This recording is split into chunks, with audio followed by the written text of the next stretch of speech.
So in this video, I'm going to talk a little bit about product market fit, and let's just get straight to it. So 90% of startups and early stage companies fail, right? And why is that? No product market fit. So I have spoken with founders who have spent $200K on going to market with ads, agencies, and sales team, and they basically got nothing from it. So the product had to be scrapped, right? And it wasn't because they had a bad product, it was because there was no product market fit. So here's what usually happens. Startups either throw money at it and hope for the best, hire a sales team before anyone knows what actually sells. They run ads without clear message and blame the channel when it fails. They build more features instead of fixing why nobody is buying. Or they'll rewrite the website again instead of talking to customers, right? So the list goes on and on, right? So how can you avoid that? How can you make sure that you're part of the 10% that doesn't fail, right? So the way that we do that is you validate your offer before going to market, right? This sounds very simple, but so many founders do this the opposite way. So they'll go and they'll try to sell their product before they actually know that anyone needs it, product or service, right? So how do we fix that? We fix that through rapid validation, right? So what does that mean?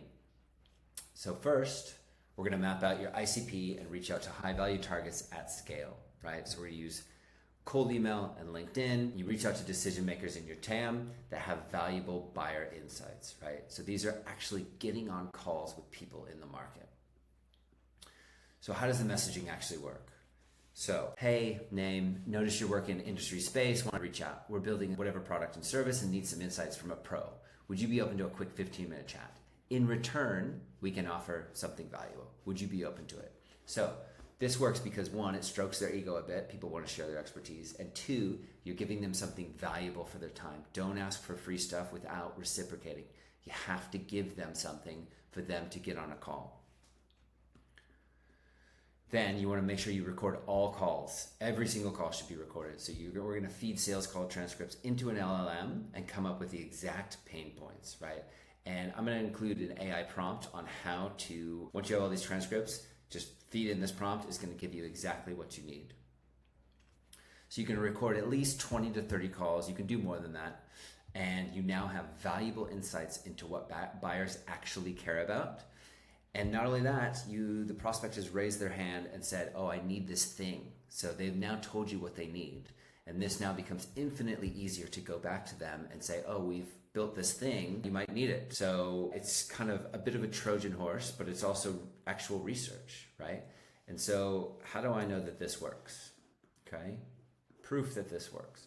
So we had a client that booked 43 calls in 3 months and added over 300K in pipeline. Here's just a few of the email campaigns. So, these were weekly campaigns, 15 meetings, meeting ready leads, 5 meeting ready leads, 3, 9. And you can see here, so great to see the calls filling up, great lead in conversation today, very promising lead, just came off the phone with this great lead, right? So how did we get those leads? We validated their offer in the market. Some of these leads were people that we just reached out to for research, right? And then later became clients, right? So this sounds very basic and straightforward, but so many people do the opposite. So I've had plenty of clients where they just want to go straight to market, and then 2 or 3 months later, we had to go back to the drawing board and do some rapid validation. So hopefully this helps. If you need any help with this or any questions, just drop me a line or you can book a call. I'll put my Calendly link down below. And yeah, hope this was helpful.